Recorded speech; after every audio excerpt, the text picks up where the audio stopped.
पुरुषोत्तम भगवान की जय। सभी भक्तों को मेरा प्रणाम। व्रत कथा त्योहार चैनल पर आपका बहुत बहुत स्वागत है। तो आइए आज हम सुनते हैं पुरुषोत्तम महात्म्य का 19वां अध्याय। श्री सूत जी बोले, श्री नारद जी को यह कथा सुनाते हुए श्री नारायण ने आगे जो कुछ कहा, अब आप उसे ध्यान पूर्वक सुनिए। जब ब्राह्मण सुदेव ने अपने संशय को मिटाने की भगवान से प्रार्थना की, तब भक्त वत्सल भगवान श्री कृष्ण बोले, हे द्विजराज, तुमने जैसा तप किया वैसा और कोई नहीं कर सकता है, परंतु तुम यह नहीं जानते कि मैं सबसे अधिक प्रसन्न किन किन बातों से होता हूँ। यह मेरा परम प्रिय पुरुषोत्तम मास है।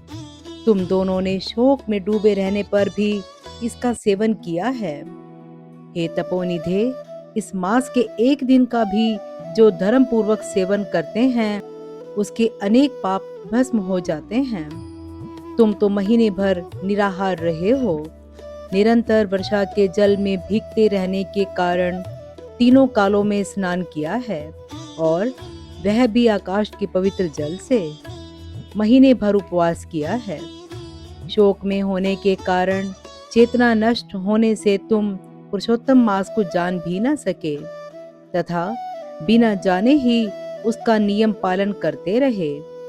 तुम्हारे इस साधन का प्रमाण कौन जान सकता है?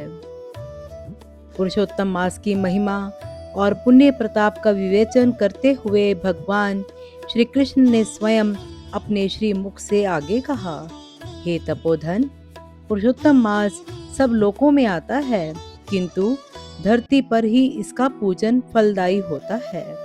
हे वत्स, धन्य हो जो तुमने इस मास में कठोर तप किया। मनुष्य जन्म पाकर भी जो पुरुषोत्तम मास का सेवन नहीं करते हैं, वह आजीवन दरिद्री रहते हैं। इसीलिए मेरे प्रिय इस मास का प्रयत्न पूर्वक सेवन अवश्य करना चाहिए। ब्राह्मण सुदेव पुरुषोत्तम मास की सेवा में मृत पुत्र शुकदेव को जीवित देखकर स्त्री सहित बड़ा प्रसन्न हुआ। वह कहने लगा, बिना जाने मुझसे इसका सेवन हुआ है, फिर भी मेरा धर्म सफल हुआ है। इसी से मेरा पुत्र जीवित हो गया है। इस तरह का दूसरा कोई मास नहीं है, और ना पहले देखा था और ना ही सुना था। इस प्रकार आश्चर्य करके आगे भी वे पति पत्नी दोनों ही पुरुषोत्तम मास में स्नान, व्रत और पूजा आदि करने लगे। पुत्र प्राप्त कर ब्राह्मण स्त्री सहित आनंद से रहने लगा। पुत्र भी माता पिता को सत्कार तथा प्रसन्न करने लगा। सब दुखों के नाशक पुरुषोत्तम मास के नियम अनुसार अपनी स्त्री के साथ जप, हवन आदि करते हुए वह ब्राह्मण स्त्री सहित अनेकों सुखों को भोगकर 1000 वर्ष बाद परम लोक को गया। कथा का समापन करते हुए महर्षि वाल्मीकि ने आगे कहा, हे राजन, ब्रह्मलोक में हजारों वर्ष तक पत्नी सहित सभी सुख भोगकर तुम इस जन्म में राजा दृढ़धनवा हुए हो।